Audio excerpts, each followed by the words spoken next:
Welcome to Innovations and Breakthroughs with your host, Rich Goldstein, talking about the evolutionary, the revolutionary, the inspiration and the perspiration, and those aha moments that change everything. And now, here's your host, Rich Goldstein.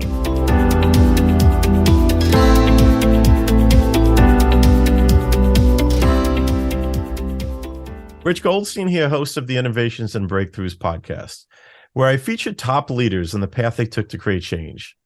Past guests include Joe Polish, Roland Frazier, and Mike Calhoun. This episode is brought to you by my company, Goldstein Patent Law, where we help you to protect your ideas and products. We've advised and obtained patents for thousands of companies over the past 28 years. So if you're a company that has software, a product, or a design you want protected, go to goldsteinpatentlaw.com, where there are amazing free resources for learning about the patent process. And you could email my team at welcome@goldsteinpc.com to explore if it's a match to work together. You could also check out the book I wrote for the American Bar Association that explains in plain English how patents work. It's called the ABA Consumer Guide to Obtaining a Patent. I have with me here today my friend Tim Jordan. Tim is the founder of Private Label Legion, which is a community of sellers and entrepreneurs. He's also a well-known Amazon seller, co-founder of Carbon6, and is also a crackerjack consultant to many top service providers within the Amazon and e-com space. Tim has been selling for many years on Amazon and Shopify and is now selling on Walmart, which is going to be a big part of our conversation today. I'm happy to welcome back to the show my good friend, Tim Jordan. Welcome, Tim. What a warm welcome. Thank you. Yeah, my pleasure. Absolutely. So let's get right to it and let's talk about Walmart. So what is the opportunity now with Walmart for people who've been selling on Amazon, selling Shopify? Like where's the opportunity? Well, I think the opportunity lies in marketplace in general. Everybody that has a product, everybody that wants to sell something, has a couple options. One is to create their own website, and one is to use an existing audience, an existing infrastructure. And Amazon really kind of created this marketplace ecosystem that we're used to. They created a scenario where buyers are coming into the platform where they have the infrastructure, they have the logistics, they have the marketing tools that we can use, and we can essentially sell our products with the momentum that they've already built. Well, Amazon has owned that space for a long time. And silently, but quickly, Walmart has started to catch up. Now, they're still a ways away when it comes to actual buyers per day or website visits per day. But Walmart, I think 3 years ago, became the second largest marketplace as far as traffic and purchases in the US, and I believe the third in the English-speaking language, which is pretty wild. They surpassed eBay many years ago. So as we product sellers are looking for an opportunity to sell, we're always looking for somewhere else. And Walmart did not do a fantastic job early on. They bought Jet.com, I can't remember, 2016, 17, and we now know they kind of stripped some of the infrastructure there, but it was really kind of a hot mess for a number of years. And it's taken them a while to really hone in on exactly how their marketplace is going to look from the buyer side and from the seller side. And over the past year, it just seems like a constant barrage of releases and rollouts and new updates and all sorts of awesome stuff that's been happening. Remember last year I spoke about Walmart at the Prosper Show in Vegas in March. So that was 2022. And it was a packed room. It was standing room only because everybody was so intrigued with what's happening in Walmart. This year we're at Prosper here in March in 23. And I was talking to agency owners that are representing more than 300 brands on Walmart, and all of them are growing massively. I was talking to individual brand owners, solopreneurs that have increased their business's revenue by 50% just by adding Walmart. So it's exciting. And I've had the privilege to be behind the scenes at Walmart. I've worked with several of the different business units there, got to see some of the up and coming stuff before it actually hit. Also was able to be involved in some of the beta testing, kind of new features that were coming out, and working with them closely to put out content on how to sell on Walmart. So maybe it's that I'm excited because I get to see behind the scenes, or maybe it's because I get to see these agency owners and these brands doing exceptionally well. But I don't understand why everybody else is not as excited about Walmart.com and the opportunities that there are as I am. Yeah, got it. And I remember you mentioning one presentation just about the sheer number of distribution centers that they have because of all the stores. And I think at the time Amazon had quite a bit less, and they've been seeking to catch up. But yeah, I think that was one of the things you were saying makes them a sleeping giant in e-com. Yeah, when we think about one of the abilities that we as sellers have to scale with marketplaces, it's the infrastructure. We don't have to stage up our own warehouses. We don't have to get our own forklifts and warehouse staff. Amazon FBA essentially did that for us. But those things, because they're hard for us to build and scale up, are also hard for Amazon to scale and build up. So when the increased demand of e-commerce purchases happened, especially during COVID, that was one of the biggest problems Amazon had is they ran out of warehouse space. They ran out of labor. They just could not scale up as fast physically as they could digitally.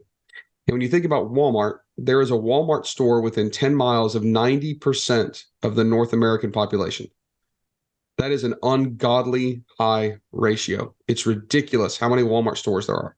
So Walmart owns more square footage, more docks, more ramps, more parking lot space, more trucks, more forklifts, more pallet racks than anybody else in the world. It's unbelievable. And Walmart has slowly been adapting some of the square footage in their stores to e-commerce fulfillment centers. They even launched a program a couple years ago called Glassdoor, where they took their first Walmart Supercenter in Texas and turned it 100% into a e-commerce distribution center. So yeah, Walmart has been doing that. The other thing that Walmart really does well is they play well with Google. Now, Amazon is a little bit like Apple. They're kind of a closed box. They want their own chargers, they want their own app store, and they want to keep people in the ecosystem. Walmart said, we don't care. They partnered with Shopify. They partnered with BigCommerce. They partnered with ShipMonk and ShipStation and all these companies, as well as they play very well with Google. I did a case study talking about this sometime last year, and I said, if we have a brand and we want that brand to show up, one of the best places that it can show up is obviously in search engines like Google. But getting something to rank is extremely hard.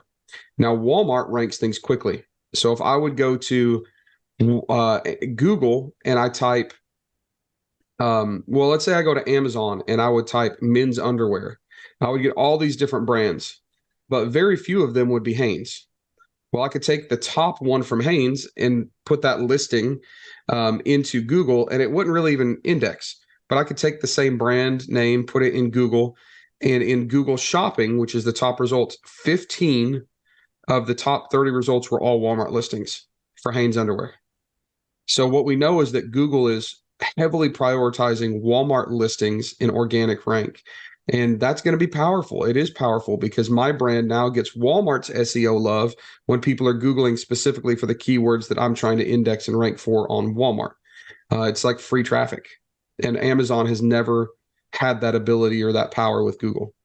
Yeah, that's interesting. And I kind of wonder why that is. And I know like about Google is one of the things that they want to do is to provide reliable results. Like if someone is searching for something, they want to get them to a solution quickly.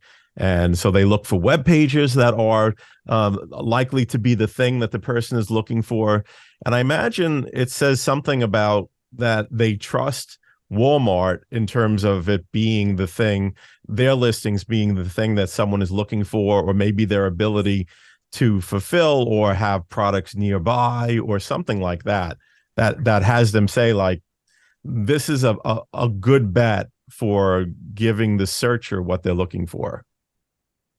Yeah, agreed. So in terms of selling on Walmart, for someone who is been selling on Amazon, does well selling on Amazon, like what are some of the things that they need to do to adapt themselves or adapt their practices towards selling on Walmart? Follow Walmart's guidelines. That's it. Amazon has always been fairly cryptic about how they rank and how they prioritize and how they consider your listing as far as good or not good to fit their algorithm. Walmart took an opposite approach. They gave us very specific guidelines, very specific examples, not just with what was in the terms of service, but what actually ranked well. They give us listing quality scores and tell us you're doing great, you're not doing great, here's the things you can improve on. And what a lot of Walmart sellers did early on, or Amazon sellers, let's say, that moved to Walmart, is they use these programs, or they just copy and pasted listings, bullet points, descriptions, attributes. Walmart hates that because Walmart's criteria of what is acceptable and preferred is much different. So if you just copy and paste your Amazon attributes into your Walmart listings, you're going to rank very, very poorly. So the first thing people need to do is understand that these are very different beasts, but Walmart in their seller help center gives exceptionally clear, detailed information on how to make that happen. Second thing that I think a seller that wants to, or a brand owner that wants to migrate and start selling on Walmart needs to do is be patient. Now, being able to rank quickly to the first of the page for your keywords is very easy for most products. It's like the wild, wild west. Your sales are not going to necessarily be the exact same as Amazon, but give it a little bit of time. It would be like getting on Amazon in 2012, right? It might have been a little bit slow. Why are we doing this? It's a little bit of an archaic system. But if you had done that and you'd started acquiring the reviews and you started acquiring the sales volume and revenue, then in 2015 or 16, when it really hit big, you would have been stuck in that position. That's where you want to be. And then the third thing I would say is continually learn. There are so many things that are coming out right now about Walmart that are helping us to understand how to sell better, how to sell more, how to be more profitable. And if you aren't consistently looking for those educational or software or tool or resource opportunities, you're going to miss out. It was not until just very recently that there was a kind of an all-in-one competitive analysis and keyword research tool. And it was really featured heavily at Prosper. It's called Wally Smarter. It really didn't exist. Right? It's brand new. If you're not paying attention, you're not following along with what's happening in the industry, you're going to miss these big opportunities. We spoke to a large agency in LA that manages about 350 Amazon accounts. They had no clue these tools existed. And they said, we have been manually trying to scrape data. And for the low cost that this tool is, it's going to save us hundreds of hours a month in research. If they hadn't taken the time to invest in learning, come to Prosper, they never would know that existed. So that's kind of my other third piece of advice is stay on top of things because the landscape's changing fast and you don't want to miss something really cool. Absolutely. Well, I mean, a little birdie told me that you're working on some content related to how to sell on Amazon, on Walmart, and we'll just leave that as it is, and we'll keep an eye out for that in the future. And I did a case study a year ago. I'll tell some of you that if you've watched that, it's almost obsolete now. Walmart's changing so fast. But definitely keep an eye out on what I've got going on social media because we're going to be dropping a lot of Walmart content very soon. Awesome.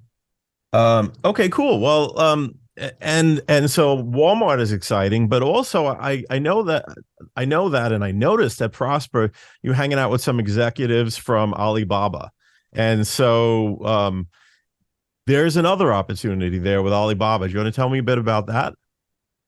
Yeah, and I can tell you that Alibaba did not like me for a very long time. About 2 years ago, I had an You are opportunity. kind of an acquired taste, Tim. I'm an acquired taste. I'm like a pickle, right? Like, sour at first, and then you're like, how did I ever live without this? Exactly. So I met with some Alibaba folks a few years ago, and they asked my opinion on, me as a growing and an established online seller, brand owner, why wouldn't I use Alibaba? And I said, I don't use Alibaba anymore. And they said, why? And I said, well, because I used Alibaba initially. I met some contacts. I had a bunch of fake company names on there. It was kind of a mess. And eventually I realized that once I made some few initial contacts, I didn't necessarily need Alibaba in my life anymore. And there's a trust issue, right? If anybody can post any listing on there, how do you know who you're dealing with? And they did not like that. They did not like my comment. And I did not hear from them for multiple years. Well, in the past about 9 months or 10 months, I started getting contacted by Alibaba folks. I later found out that there is a dossier, I think, where these notes must have been hidden about Tim's opinion. And I've started making some good connections and really some good friendships and some good professional, had some good professional interactions with a lot of the buyer team specifically at Alibaba. And the buyer team is the team that's responsible for serving the buyers of Alibaba. That's us, the sellers. That's those of us that are on Alibaba looking for a manufacturer supplier. And what they're trying to do is figure out, of course, how to increase their footprint in the manufacturing world, largely by bringing in buyers. And of course, their revenue model is to sell basically advertising space to their sellers, their manufacturers. And I started having these candid conversations again. And this time they were well received. And I was able to connect to some higher up individuals, senior leadership at Alibaba that said, "You're right. We have determined this as well. What do we do?" And I started making suggestions like get involved with communities, learn from communities. And in like the last week of March, first week of April, Alibaba had basically invited a bunch of sellers to these think tank sessions, 15 to 20 sellers in New York and LA, to say, tell us what we can do to help you. And I thought, this is amazing. They're starting to show up at trade shows and conferences and learn and interact and meet other people. But the other thing that's exceptionally cool is they decided that they have so many resources and they have so many connections that they can offer VIP white glove services to established businesses. And what this means is they'll have one-on-one sourcing. They'll have private sourcing consultations. They have all these other services that they're adding into established sellers. They just don't have the bandwidth to do it for brand new sellers, but established sellers. And I've gone through the program, at least most of it. I have interacted with the team that runs it and spent a lot of time with them, even giving some advice and consulting for them, doing a little bit of advising. And it's going to be tremendously powerful. I think that there are a lot of established brands that have gotten into a habit of using the same sourcing methods or the same factory, the same shipping companies, just because it's comfortable for them. And what they're going to be able to do now is if they meet the threshold, they need to be doing, a certain amount of revenue, and they haven't quite released that yet. But if you watch out for it, they'll tell you. And it's not that high, actually. Then they can go in and they can audit all of your transactions, at least your supply chain transaction, see if they can streamline things for you, see if they can give you advice. They're working with partners like Carbon 6 will be one of them that offers some exclusive kind of perks and auditing and consulting and things of those nature that are exceptionally powerful for sellers. And it's interesting because Alibaba's never done this before. This is brand new. And when we think about global impact on business development for e-commerce sellers and SMBs, Alibaba definitely has a lot of levers in that machine that can be pulled, because we all have to find our products somewhere to be able to sell them. And Alibaba is one of the top 20, largest companies in the world. So they have a lot of resources, and now they're starting to invest those in us as the small and medium-sized businesses. Yeah, and what I've heard, they're looking to educate their customers as well, and so I guess that's just another example of investing resources in the community as opposed to just being a search engine for products. Exactly. Yep. Awesome. And speaking of community and resources and such, so like something else, like just a different hat, like putting on a different hat that and you wear the expert hat well, and we've been talking all about the Alibaba and Walmart and your subject matter expertise in the sales side of it. But part of what's been kind of sneaking out the side is all the relationships that you have with different people. It's not just that you're an observer in the background. You're someone who's actually involved with these entities, helping to improve the practices for sellers. So, the other hat I'm talking about is you're naturally a connector. You connect people, you see opportunities. I guess you don't often talk about it, but you consult with companies that are looking for companies in the e-com space that are looking for their audience and looking to connect best with their audience. I mean, is that how you describe it, or how would you describe what you do as a consultant? I do a lot of things. I would say that there are a lot of ways that I have been given, or there's a lot of opportunities that I've been given to learn in this industry. And because I've had my kind of had my finger on the pulse of things, and I've been able to see kind of behind some curtains, what that's allowed me to do is understand how certain e-commerce growth facilitators find success or not. Now, an e-commerce growth facilitator, growth facilitator, it's largely a service provider. It's someone like yourself, Rich. If you were not around, there would be a lot of e-commerce sellers that would not know how to protect themselves through legal forms, if there were not software companies to do research, if there were not logistics companies that were specifically catered to small and medium-sized e-commerce businesses, if there were not warehouses that knew how to do FBA prep, all of these different businesses, lenders, fintech companies, brokers, I mean, everybody, we as a network of service providers have created a much larger opportunity for e-commerce brands. So I call this group of service providers, or sometimes it's even free software, even communities and masterminds, growth facilitators. We facilitate growth e-commerce. And I hold this grouping of entities very near and dear to my heart, because those entities are the reason that I was able to be successful in e-commerce. I never would have made it without going to conferences and learning in communities and having software to help me figure this out, and having logistics that understood me as a business owner and how they could help me. So I think to date, I have worked with, or currently work with, between 30 and 35 companies in this space. So the things that I help them with are marketing strategy, with sales strategy, with business development and partnerships pretty heavily, but also things like product development. I was recently speaking to let's just say they're involved in video marketing for e-commerce sellers, and they have some really cool tech. They have some really cool stuff going on. And I was able to sit down with them in just minutes and say, hey, if you slightly adjusted this would be a lot more valuable to me as a seller. Well, of course, that's great advice to them, because it makes it easier for them to, market this product to sellers. So I definitely didn't come in thinking, oh, I'm going to be an advisor and a consultant. I just am able to wear a lot of hats, kind of like you said, from the seller hat to the service provider hat to the community owner and manager hat to a content creator hat to a consultant. And it gives me an opportunity to have some impact in an industry that really is changing e-commerce into the commerce. So it's a lot of fun to be able to just witness all of those that are kind of the tip of the spear.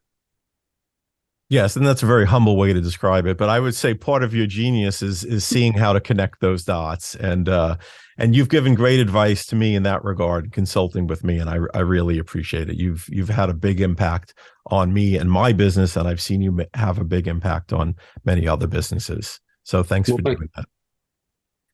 I'm begrudgingly saying thank you. Yeah. Let's talk, let's just talk a little bit finally about Carbon6 and what you've been doing over there. It's very interesting. So you've got the company that basically sprang up to put together software tools for sellers, right? And you've got a bunch of founders that are kind of business school graduates and such, and like have some very impressive entrepreneurial backgrounds, and they tapped you to be a co-founder because of your special genius, as I call it. You don't have to accept that, but that's what I'm going to call it, in connecting the dots. So how's that been for you? It has been one of the most challenging but most rewarding, periods in my life. The whole idea of Carbon6 is that these facilitators of growth are largely software companies. There's a lot of them. And most e-commerce sellers, if you open up their laptop, they would have 27 tabs open, and they're bouncing around between all these different tools and all these different data points and and it's inefficient. But also, just because of time, but it's also inefficient in the data is probably incomplete, because when you're pulling all these pieces of data from different locations, you're trying to kind of consolidate and aggregate that yourself in your just business operations, you're going to make mistakes, you're going to miss points. So the idea with Carbon6 was that we can start to bring together all of these data and research and analytics and optimization research tools into one ecosystem that learns from itself and that is impacted by the top thought leaders in the industry. So think about that. In fact, every single one of our tools, we've acquired 18 of them now, were created by an online seller that had a need to fulfill, and there wasn't something to do it, so they went and created it. So essentially what we're doing is we've created an ecosystem of impactful growth facilitation software tools that are the I don't know, the scalable digital version of the expertise of the founders, which is pretty stinking cool. So we haven't just acquired software tools. We have also brought in some of the brightest, some of the most impactful, and some of the most caring kind of leaders in this industry into one ecosystem, that software community and e-commerce sellers. Yeah, no, that's amazing. And I love that characterization because it makes so much sense that it really is an accumulation of the collective genius of different sellers solving their problems. So you have people who have found a solution, and so someone that's using this bundle of tools is getting all of the ninja hacks essentially of that accumulation or that grouping of founders. And I think you said it better than I did, but still. I'm actually writing down what you said: an accumulation of the collective genius of sellers that have solved the problems to make their business larger, something like that. All right, so maybe I did say it okay. Yeah, I'm literally writing it down right now. Cool. Well, I think that's awesome. And though my question was, how is it for you personally? And you start to say it's been extremely challenging, and just anything more you'd want to say about like how it's been for you to be involved in this process? Challenging, but very rewarding. So what we did has never been done before. It's exceptionally fun. And the personal growth that I've been able to receive, because I'm stuck in a room with people that are way smarter than me, it's been awesome. But then I also get to keep my finger on a larger pulse. Carbon6 has more than 250,000 users right now, e-commerce brands and sellers. That's massive. So the data that we see, not individual data, we don't get into people's individual data, but the aggregate data, the trends, the actual growth curves, the things that we can do to impact a series of businesses, and we can see those businesses be impacted. Like, it's really, really powerful stuff. It's a lot of fun. But then also I get to work with people like yourself. It gives me a larger opportunity, I should say, to work with different communities, different thought leaders, different experts, different seller groups. I'm involved now in groups of sellers that I did not know existed until I got involved with Carbon6. Last year, I flew 350,000 actual miles around the world. And that's not including China that I used to go to a lot. And now this year, I've been invited to the Alibaba headquarters to meet with the CEO of Alibaba. Right? So how cool is it that I get to just be around these people that are so influential in the commerce, as I'm going to start calling it, instead of e-commerce. And I just kind of get to be along for the ride. So challenging, but a lot of fun, and very, very gratifying to be able to be a part of such a cool entrepreneur organization and, have an impact on a great entrepreneurial community that literally is changing the face of e-commerce on the face of the earth. So cool. And if people want to learn more about you, again, to contact with you, how do they go about doing so? So you'll be the first to hear. I am launching a free coaching program. And I, at one point, dabbled around, me and my partner Norm Farrar, with a small coaching group that it was paid. And we kind of perfected the art of group coaching. So we bring in a bunch of people in a Zoom call. We have lessons that we go through, and then we interact with everybody, and everybody asks questions and they hear the answers. And I am launching that April 2023. So I guess this month. And to find out more about that and to get signed up absolutely for free, just go over to privatelabellegion.com. And there's a giant button on the top of the page to join Centurion League, is what it's called. So Centurion is like the inner circle of the Roman Legion army, right? So privatelabellegion.com, and then hit the big button that says join Centurion League. Or you can track me down on LinkedIn or on Facebook. I'm kind of all over both of those. But Rich, you heard it first. Free coaching is being launched this month, or this coming month, and it's going to be awesome. We have some of the brightest people in the industry involved. We have Destiny with Sean collaborating. Like, Destiny's never done this before. We have the Paul Barons of the world. I really need a good IP lawyer to come in and be the in-house expert. If you know of one, it would be great if you could connect me. That would be awesome. I mean, if I know a good IP lawyer, I will send them your way. But if you can deal with like kind of like a mediocre kind of has-been guy, then be happy to play in your sandbox. He would be in great company. Yeah. Cool. Well, Tim, I really appreciate you taking the time to come back to the show. And if anyone wants to hear a bit more of Tim's backstory, check out the episode I did with him maybe about maybe close to 3 years ago. Actually, I think it was about 3 years ago. And, we talk about Tim's background, as a firefighter and all these other cool things, selling, bootleg, candy bars and whatever. But yeah, check out that episode. And again, Tim, thanks for coming back to the show. Really appreciate your time.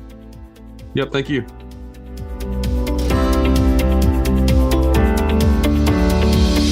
Thanks for listening to Innovations and Breakthroughs with your host, Rich Goldstein. Be sure to click subscribe, check us out on the web at innovationsandbreakthroughs.com, and we'll see you next time.